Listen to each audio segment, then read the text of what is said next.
El día de hoy vamos a hablar sobre la diversidad humana, la razón y la libertad, que son conceptos fundamentales para poder entender a la sociedad. En mi perspectiva, el capítulo más importante es el 7, donde Miles escribe sobre la diversidad, la cultura y sus experiencias, dando a entender que no puede ser posible explicar la cultura desde la simplicidad, sino tenemos que expandirnos mucho. Una de las partes que más me gustó de ese capítulo es que habla sobre la ciencia social y cómo debe de esforzarse más en poder explicar ciertos fenómenos de la sociedad y no pensar que es una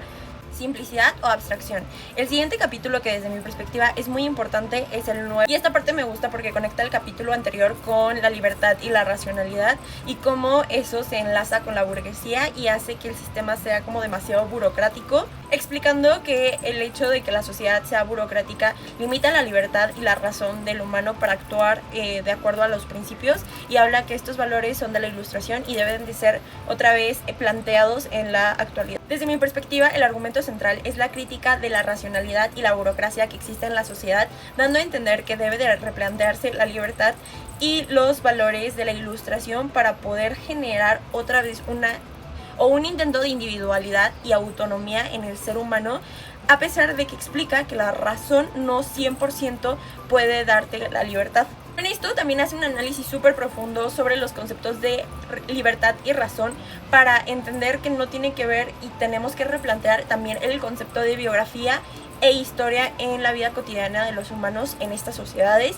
para hacer una crítica. Lo que más me gustó del libro es que habla sobre lo social y lo científico, entonces siento que el Tecnológico de Monterrey hace mucho esta parte de hacer algo social a técnico, y justo él critica estas partes donde tenemos que comprender y articular la diversidad humana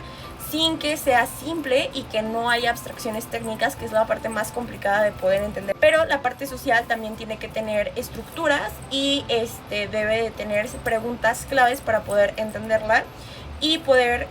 otra vez como relacionar todo lo de la biografía y la historia en el concepto de la sociedad. Esto se relaciona con la razón, la libertad en las ciencias sociales. Otra vez entendiendo que el concepto de racionalización se ha hecho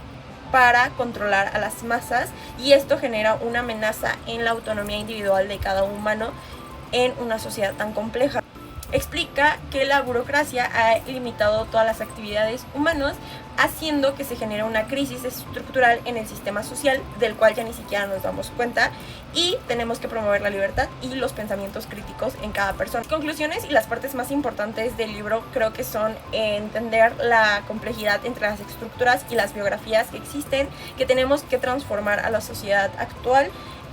con un enfoque mucho más crítico, que es de lo que más habla, y poder entender las crisis que existen el día de hoy en la sociedad desde otra perspectiva, intentando enlazar el papel científico o el papel técnico en la parte social, y eso pues crea que la sociología deba de ser mucho más compleja de lo que actualmente es, y así podamos enfrentar los problemas que tenemos en la actualidad. Muchas gracias.